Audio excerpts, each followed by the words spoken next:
The 17 News at Sunrise podcast is brought to you by Clinica Sierra Vista. Welcome back to the 17 News at Sunrise podcast, where we share your news on your schedule. Working in the spirit of the Golden Empire, this is 17 News at Sunrise. Good morning, everyone. At 5 a.m., I'm Maddie Jansen alongside Alex Fisher. We begin with court news in the Trazell and Jacqueline West trial. After 3 days of testimony, the defense has rested its case in the murder trial of the California City couple. This was day 20 of the West trial. The couple is accused of killing their two adopted sons, Orrin and Orson. Yesterday, the defense counsel continued to point out conflicting stories told by the couple's eldest child under investigators' questioning about the boy's disappearance. The defense questioned a doctor who testified that interviewers influenced the eldest child with coercive tactics, and therefore the answers, they said, were not reliable. The doctor said she found some things highly atypical when reviewing an officer's interview with the child, particularly when the officer asked if the boy knew that killing someone or assisting in the killing was wrong. The judge will give the jury instructions later today, and closing arguments will begin later this week. After that, the case goes to the jury. A man accused of killing his coworker for having an affair with his wife has been convicted. It all happened last year on a farm near Lamont. Jose Gutierrez Rosales told detectives he was repeatedly humiliated by other farm workers who would tease him about his wife's affair. So, one day, he grabbed a heavy metal pipe and bashed his coworker in the head with it, ultimately killing him. As he beat his coworker to death, he reportedly told him, "This is for getting involved with my family." Yesterday, a jury found Gutierrez Rosales guilty of second-degree murder. He is set to be sentenced next month. 5:04 now. A Ridgecrest man charged with murder and mutilation of a corpse was back in court. But he'll have to wait again to see whether or not a court will decide he's mentally competent to stand trial. Daniel Gunnarsson was arrested 2 years ago after he was found with the body of Catherine Pham in the garage of his stepfather's home. Investigators say Gunnarsson was upset that his romantic feelings for Pham weren't mutual, and he killed her with an ice pick. Gunnarsson was previously found incompetent to stand trial in 2021. He was treated at a state hospital and in March last year was found to have been restored to competency. However, in court yesterday, a judge said Gunnarsson will be examined by a new doctor for a competency hearing next month. Another person has been hit on the road in Bakersfield, and this time it was by a cop. It happened yesterday afternoon on Union Avenue, just outside the Ramkabir Hotel. Police say a man was walking outside of a crosswalk when he was hit by a patrol car. He was taken to a hospital with injuries police described as moderate to major. No word yet on the investigation. New York Representative George Santos pleaded not guilty to a host of federal charges. The Republican congressman has been charged with making false statements, fraud, money laundering, and other crimes in a 13-count federal indictment. According to the DOJ, if he's convicted, Santos could face up to 20 years in prison. Santos first came under scrutiny after a New York Times investigation last year found that much of his resume appeared to have been manufactured, including claims that he owned numerous properties, was previously employed by Goldman Sachs and Citigroup, and had graduated from Baruch College. Santos says he will not resign, and he plans to defend himself from what he calls a witch hunt.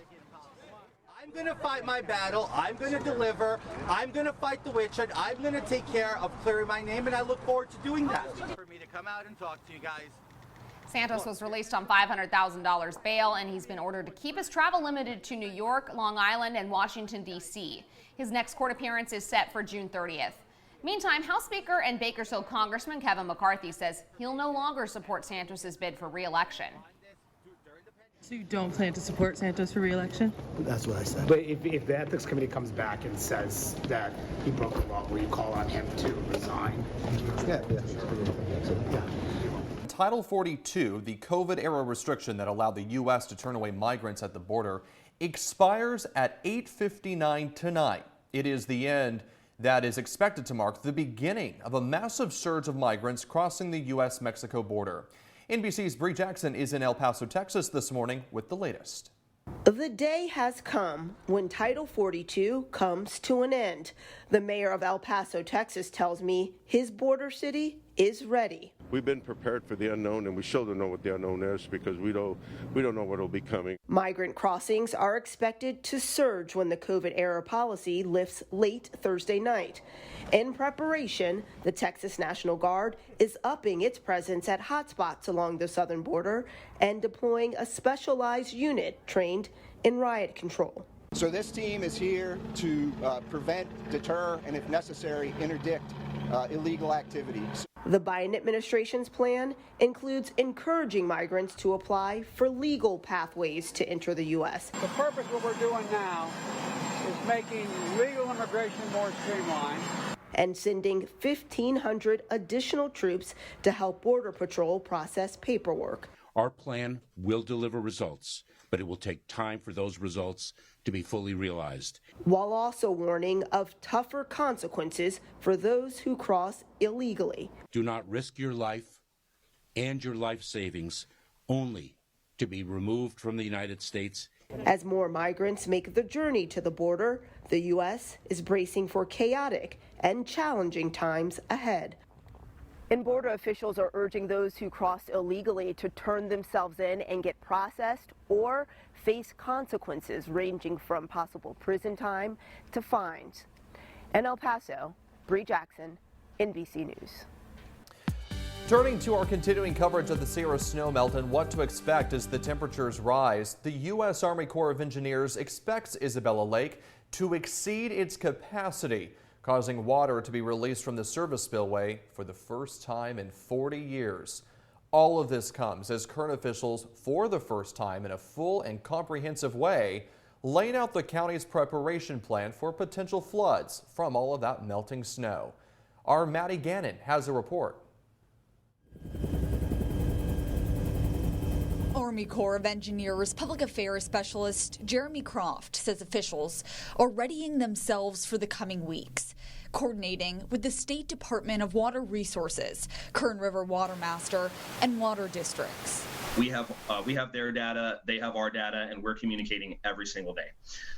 They allow us, the U.S. Army Corps of Engineers, to make appropriate water releases at our flood control projects, including Isabella Dam, to minimize downstream impacts while conserving water for communities and agricultural demands. It's all in preparation for snowmelt to fill Isabella Lake past its capacity of 568,000 acre feet, causing the dam's service spillway to release water, which the Army Corps now estimates will happen between late May and mid-June. We have every expectation that the service spillway will release water this year, but we do not expect the emergency spillway to release water. Releases from the service spillway would increase the possibility of floods throughout Kern County and parts of Bakersfield, leading the county to announce Tuesday it's reopening the Emergency Response Center to prepare. I want to just be very clear that this is strictly for planned need. There is no current emergency in the county right now. Officials laid out the low-lying areas most vulnerable to flooding, identifying Highway 178, Yokitz Park, and areas along the river between Rancheria Road and Manor Street. West of Hart Park, particularly to Manor, those areas, there are some low-lying areas there. Properties are going to be inundated. We don't know how extensively, but you will see inundation. River's going to be flowing faster and it's going to be wider than any time in recent memory. Kern County Fire Department Chief Aaron Duncan sought to ease some nerves, noting while everyone should prepare, a flood fight specialist walked the county's levee system from Bakersfield to past Kernville, deeming it strong with few weaknesses, and adding the snowpack is not expected to melt all at once. And it's not guaranteed to all come this year. We may see only half the snowpack melt this year and carry over into next year's. Maddie Gannon, 17 News. After nearly 2 years, the California Reparations Task Force is edging closer to a final report. That task force made a huge step after a recent vote recommended that the state issue a formal apology for slavery and potentially provide billions in cash payments. 17's Michaela Armstrong with how Kern County leaders feel about this historic effort.